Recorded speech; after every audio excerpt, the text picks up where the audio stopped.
The Unemployment Insurance Fund Commissioner Teboho Maruping says the tourism sector in the country has been the hardest hit by COVID-19.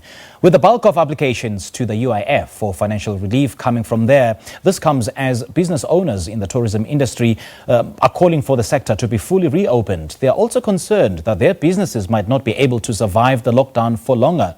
Nozintombi Mia reports. After more than 2 months of not actively operating, the tourism sector has been hardest hit. And industry players are worried that it will be crippled and unable to be resurrected. The one sector that has been affected the most is the tourism. In that people are not touring, people are not flying, people are not renting cars, people are not going to hotels, and the restaurants. People are not going to eat. So most of the restaurants have come to claim. Many joined thousands in the queues at the labour offices, hoping to get their applications approved. More industry players say their pockets are now empty and their businesses might not survive.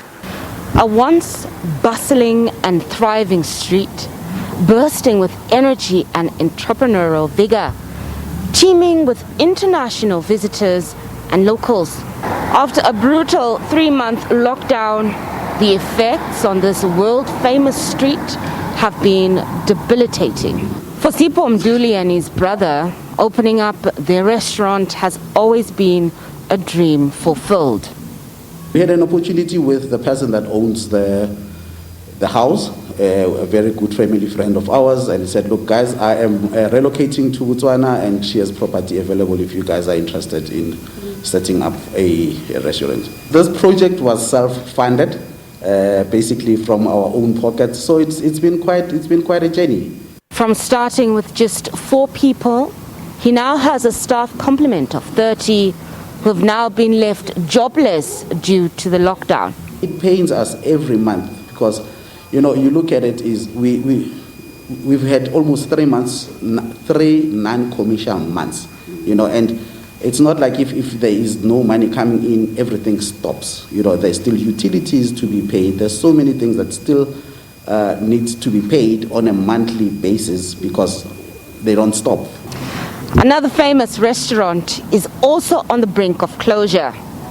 My name is Sakumzi Maqhubela. I run Sakumzi restaurant in the famous Vilakazi Street. He began his restaurant as a side hustle. I was hosting people every day. When I got to learn that tourism is growing in the country, and I thought I've got my friends who are visiting me every day, including the Mduli brothers, and I said here's an opportunity. During the day I can work with tourists, later I can work with locals. For many of his staff, Sakumzi is not just an employer, he's also a father figure.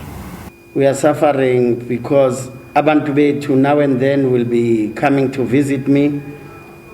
Bekhala ngokuthi abomastandi bayaba evictor, bakhala ngokuthi abanakudla, and most of them are from rural areas, so the only father they have, it's me. His inability to help his employees has left him gutted. We are proud that today we have hired 100 people working full-time. But it's said now that we have to cut those jobs if we don't get any assistance. Business owners here say they've received no help from government. Their applications to the UIF have been joyless. So too have their applications for financial assistance from the Tourism Fund. I mean, like any other business, we've all applied for them, you know, yeah, so suppose your guess is as good as mine when we're getting anything from anything. Every cent that we pay as our monthly payments are coming out of our own pockets. Auxiliary businesses in and around the area have also suffered, forced to close with no source of income. As the death knell on their businesses begins to sound, they've implored government to urgently open up the sector before the spirit, the industry, and the vibrance of Vilakazi Street is slain, never to be reborn. Nozintombi Mia, SABC News, Johannesburg.